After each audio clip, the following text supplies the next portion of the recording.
So, lads, today we're going to be talking about a really interesting situation, and it is the Minnesota Lynx getting rid of Badiane. And look, has she been anything spectacular this season? Not really. Not really. She's third string center. Has she been better than Lisa Peely? Probably. But, like, that's not saying much. If we're going to be honest. Saying she's been better than Lisa Peely this season, really not saying much. Lisa Peely's been awful, in my opinion. But the Minnesota Lynx have gotten rid of her. And look, I think it makes perfect sense. It makes perfect sense because she's leaving for about a month. And by waiving her, it allows them to not pay her contract. It allows them to bring in a player right now if they want to, or if in a month's time when she comes back from EuroBasket, they can bring her back. She's not being good enough. It's not like, for example, the Sparks with Julie Allemond, where you're willing to just eat the money because Julie Allemond has been a really good backup player for you. It's not like the Valkyries with Julie Van Loo that you're willing to just eat the money. Just purely because of, you're willing to eat the money because it is worth it in the long run to keep these players, even though they're going to EuroBasket. Same probably with Temi and the Golden State Valkyries. So I would assume Temi's going to EuroBasket. She's the captain of Great Britain, unless they're just throwing in the towel. But the Minnesota Lynx getting rid of her means she's going to be a free agent at the end of EuroBasket. So, not surprised she looked out of sorts. I didn't think she looked bad. She didn't look good either. I thought there were like flashes of her looking good. And that's the thing when it comes to certain players in the league where it's like they are like she got limited minutes and she looked good in preseason. The Lynx just made spot for Grace Berger. Should I title the video that? Should I title the video that? How this move could change the Lynx. How this move will make the Lynx from an WNBA contenders to an NBA playoff team next year.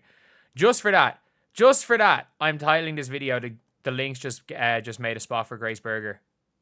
I'm titling the video that. I don't care. Grace Berger with M. Shinark. No, the thing is like they don't actually need Badiane at all. They don't need Grace Berger either. The Lynx are just too freaking good. Like, if you're looking at the Lynx team right now, if you're looking at this team, the roster, they've got two players at every position. So, like, Diamond Miller barely plays. Diamond Miller's great. Diamond Miller's really good.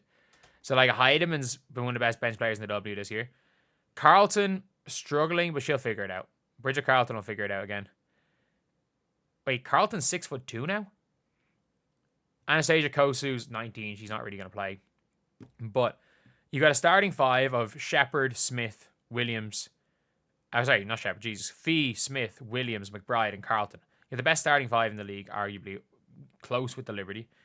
And then you have got Heideman off the bench, Shepard off the bench, and Samuelson off the bench. The thing is, when it comes to it, is like Badiane barely played this year, and Elisa Peely barely played. Like, the two of those barely played this year, and there's no point when it comes to Badiane of having her in there. There's no point of having her there and paying her for a month to average 0 points per game. I'll be honest. There's to have her averaging 0 points per game, it's just not worth it at all. It's just not worth it at all. And obviously you got Anastasia Kosu as well, who's there. And a lot of people are talking about Leah Rue coming in. But Leah Rue, there's a 0% chance that Leah Rue comes in to the Lynx. Like, that makes absolutely no sense. The one thing I will say for Badiane is you've got a player there like that is going to be available. That is going to be available post EuroBasket. Probably leaving for EuroBasket and she'll be back with the team. I think the Lynx there's a good chance the Lynx go and keep her. I think there is a legitimately good chance the Lynx end up keeping her. And if the Lynx keep her, fair enough. Like, obviously she is going for EuroBasket. Someone needs to pick her up quickly. And that's the thing. Like, if you're the Indiana Fever, I'm just putting it out there. Lads, the Indiana Fever can get rid of Bree Turner and pick her up after EuroBasket. They can still, when people wanted Amber fired because she passed on her, Amber Cox did not look overseas. She did not look overseas. She may or may not get signed in a month if she's playing EuroBasket. Yeah. And if I'm the Indiana Fever, she's 100 times better than Bree Turner. She's probably better than Dantas. She's probably better than Dantas. I'm not going to say she's definitely better than Dantas because Dantas has played well. Dantas played well this year. But she might be better than Natasha Howard for this specific team. She's somebody that will be able to play and fit into a system. She's 6'4". She plays defense and she can hit the 3-ball. Like, Badiane is an absolute... is going to be a steal for whoever gets her. Whoever gets Badiane is getting a steal post Olympic break or post EuroBasket break. However, I do think, what have I done there? My computer's in a bad spot. I do think that like the Lynx, it's not like they're playing a lot of their players. Like, if you're looking at this game right here, they didn't play her because they knew she was going off to EuroBasket in their last comfortable win.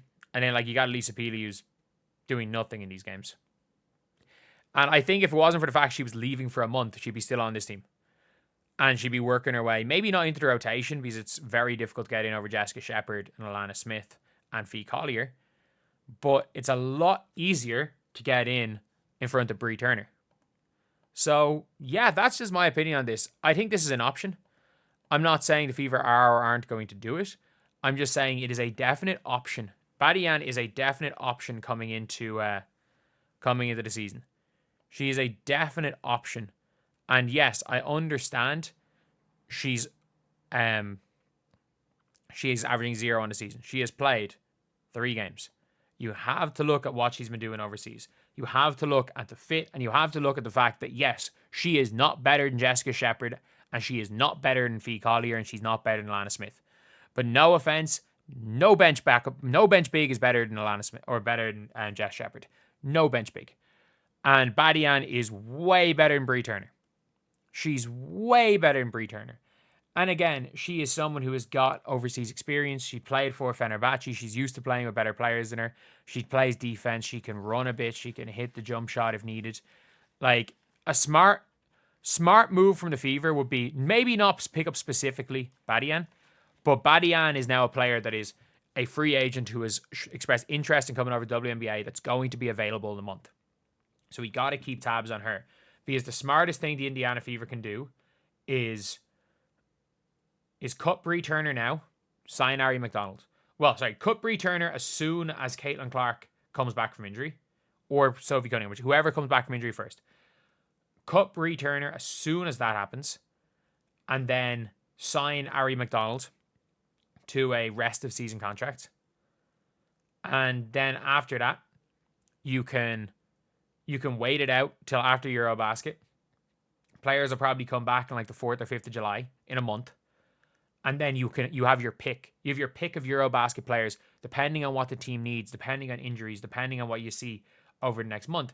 You have your pick of players to fill out the 12th player roster, and you can get a legit impact player. It could be Badiane, it might not be. But this is just a video to say, keep an eye on EuroBasket, because if the Fever are not using EuroBasket for that 12th spot, something's gone wrong. But anyway, I'll see you guys.